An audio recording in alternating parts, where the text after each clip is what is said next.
In a crowded cafe buzzing with chatter and clinking cups, a single dad notices something no one else seems to see: a young woman sitting alone, her eyes darting nervously toward the exit again and again.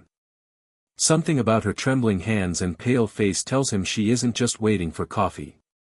She's waiting for a chance to run. The cafe was alive with the easy rhythm of a Saturday morning.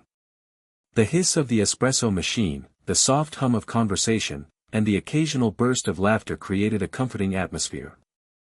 David sat at a corner table with his 7-year-old son, Liam, savoring the rare moment of peace.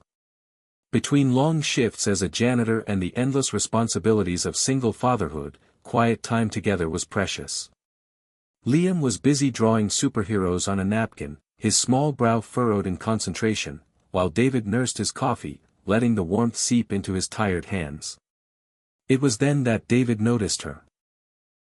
Across the cafe, a young woman sat alone, her shoulders hunched, her hands trembling slightly as she gripped a paper cup. Her coffee sat untouched, steam curling upward only to vanish into the air. She wasn't scrolling on her phone like most people. She wasn't lost in a book or staring out the window with idle thoughts. No, her eyes kept darting, quick and anxious, toward the exit. Then to the back corner. Then to the door again. David's instincts stirred. Years of raising Liam alone had sharpened them. He'd learned to pick up on the small details: fear in a child's eyes after a bad dream, the way a cracked voice revealed more than words. The woman's every movement screamed unease. She flinched when a plate clattered in the kitchen. Her grip tightened when someone laughed too loudly at a nearby table. Even the simple creak of the cafe door seemed to ripple through her body. David shifted slightly, trying not to be obvious. He wasn't the type to meddle in strangers' business, but there was something different here. Something about the way she hugged the strap of her purse to her chest, like it was the only barrier between herself and the world. Something about the way her eyes never rested, always searching, always wary. Liam tugged at his sleeve, whispering, "Daddy, are you okay?" David smiled softly, ruffling his son's hair. "Yeah, buddy. Just noticing things." But in truth, his heart was tightening. He didn't know her story yet. He didn't know what she was running from. But he knew this much: the woman wasn't just sipping coffee. She was holding her fear in plain sight. And no one else seemed to see it. David did. And he couldn't look away. David tried to return his focus to Liam's enthusiastic explanation of his superhero drawing, but his attention kept drifting back to the young woman across the cafe. Her eyes had shifted. No longer flicking between the door and her table, but fixated on someone who had just walked in. The man was tall, broad-shouldered, dressed in an expensive-looking coat that didn't match the stormy expression carved onto his face. He paused near the entrance, scanning the room as if searching for something, or someone. When his gaze landed on the young woman, her entire body stiffened. She immediately looked down, clutching her cup so tightly her knuckles turned white. David's stomach tightened. He knew that look. It was the look of someone who desperately didn't want to be found. The man's stride was purposeful, almost predatory, as he made his way toward her table. Other customers noticed too, but quickly looked away, retreating into the safety of their screens or conversations. But David couldn't. He kept watching, every instinct screaming that something was wrong. The woman's breathing quickened. Her eyes flicked again: door, window, back door. Exit signs seemed to glow brighter in her line of sight. She was cornered, and she knew it. The man reached her table and leaned down, speaking low but sharp. David couldn't hear the words, but he didn't need to. The way the woman flinched, shrinking into herself, told him everything. She whispered something back, her voice trembling, then glanced desperately toward the exit again. David's pulse quickened. He thought of his own late wife, the nights she'd woken from nightmares, her hand gripping his for safety. He thought of Liam, and how fiercely he would protect his boy from anyone who dared to make him feel small. And now, watching this woman wilt under the man's glare, he felt that same protective fire stirring inside him. Still, he hesitated. Was it his place? What if he misunderstood? But then the man slammed his hand on the table, making the coffee spill. The sound cut through the café, drawing startled glances. The woman jerked in fear, her wide eyes flashing toward the door one last time. That was it. David knew. This wasn't just nerves or a lover's quarrel. This was danger. And whether he liked it or not, he was about to get involved. David's chair scraped loudly against the wooden floor as he stood, his heart pounding in his ears. All eyes flicked briefly toward him, then away, as if silently warning him not to get involved. But David wasn't wired that way. He couldn't ignore it, not when he saw the fear written all over the young woman's face.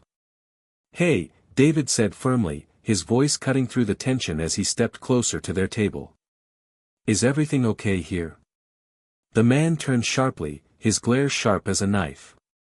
"Mind your own business," he snapped, his tone laced with authority. But David didn't flinch. He'd been through worse storms, grief, nights of loneliness, and the crushing weight of raising a child alone. This was nothing compared to all that. He squared his shoulders. "I asked her," he said calmly, locking eyes with the woman instead of the man. "Are you okay?" Her lips trembled, her eyes darting between the stranger and David. For a moment, silence stretched unbearably, the air heavy with unspoken fear. Then she whispered, barely audible, "No." That single word hit David like a lightning strike. The man leaned closer to her, his face twisted with anger. "Don't listen to him. Let's go." He reached for her wrist. But before he could grip it, David stepped between them, his voice rising with a protective edge he usually reserved only for Liam. She said no. "You need to back off." The cafe went still. Even the hum of the coffee machine seemed to fade. A couple of people near the counter stood slightly taller, sensing something important unfolding. The man sneered, clearly not used to being challenged. "Who do you think you are? Some janitor playing hero?" David's chest tightened at the jab, but he didn't let it show. Titles didn't matter. What mattered was that no one was going to drag this woman out of here against her will. He met the man's glare with unshaken resolve. "Doesn't matter who I am. She doesn't want to go with you. That's all that matters." The woman's eyes filled with tears, not of fear this time, but of relief. Someone had finally stood up for her. David braced himself. He had no idea what was about to happen, but one thing was certain, he wasn't backing down. Not now. Not ever. The man froze for a beat, his jaw tightening as whispers rippled through the cafe. David stood tall, refusing to move, his presence a wall between the woman and her pursuer.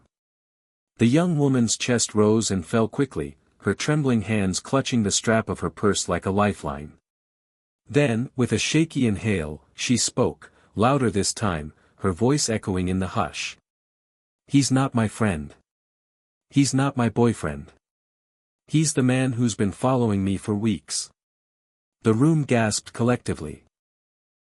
David's eyes narrowed, fury rising in him. The stranger immediately barked out, "She's lying. You don't know what you're talking about." He tried to take a step forward, but David shifted again, blocking his path completely. "Enough," David said, his tone sharp, leaving no room for argument. He turned his head slightly, addressing the barista who was frozen behind the counter. "Call the police. Now." The man's facade cracked.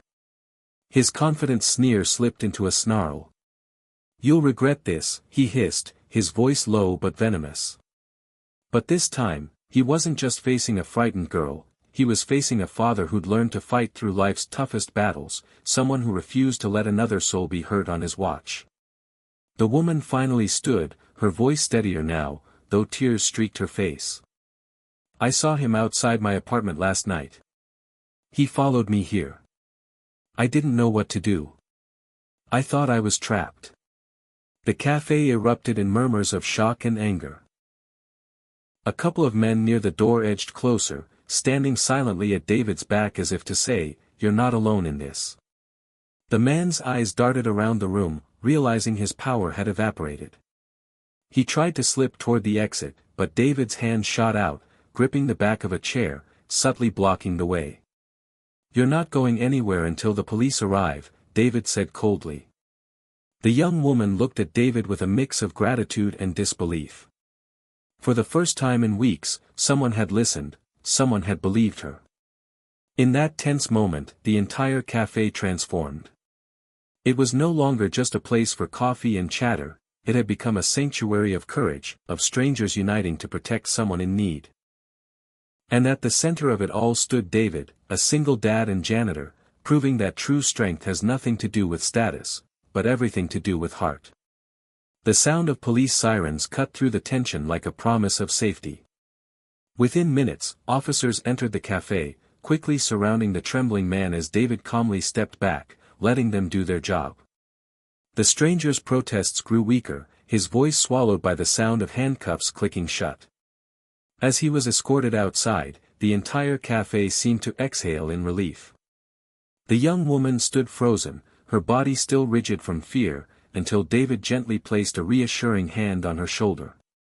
"It's over," he said softly, his tone steady and kind. She turned to him, her face streaked with tears, but her eyes now glimmered with something she hadn't felt in a long time, hope. "Thank you," she whispered, her voice breaking. "If you hadn't noticed, if you hadn't helped me, I don't know what would have happened." David shook his head humbly. "You're the brave one. You asked for help without even speaking. That takes courage." The cafe patrons, who had watched the scene unfold with wide eyes and pounding hearts, slowly began to clap. It wasn't loud or boisterous, it was steady, heartfelt, filled with respect. Strangers approached the young woman, offering tissues, water, and comforting words. One older lady wrapped a scarf gently around her shoulders. The barista, still shaken, pushed a warm drink toward her and whispered, "On the house." David's little boy tugged on his sleeve, his innocent eyes wide. "Daddy, you saved her." David knelt down to his son's level, his gaze softening. "No, buddy. We helped her. Sometimes being a hero means just paying attention when someone needs you." The words hung in the air, simple yet profound. The young woman gave a watery smile, looking at David's son. "Your dad is a good man," she said, her voice steadier now. By the time the officers returned to gather statements, the young woman's trembling had eased. Surrounded by kindness and protection, she no longer looked like someone trapped, she looked like someone beginning to heal. As David and his son prepared to leave, the young woman touched his arm. "You didn't just save me. You reminded me that there are still good people in this world." David gave her a small nod, his eyes shining. "And don't forget, you're one of them too." The cafe doors closed behind him and his son, but the warmth of what had happened lingered. That day, one man's decision to care had transformed fear into freedom, reminding everyone present that true heroism lies in ordinary acts of courage and compassion.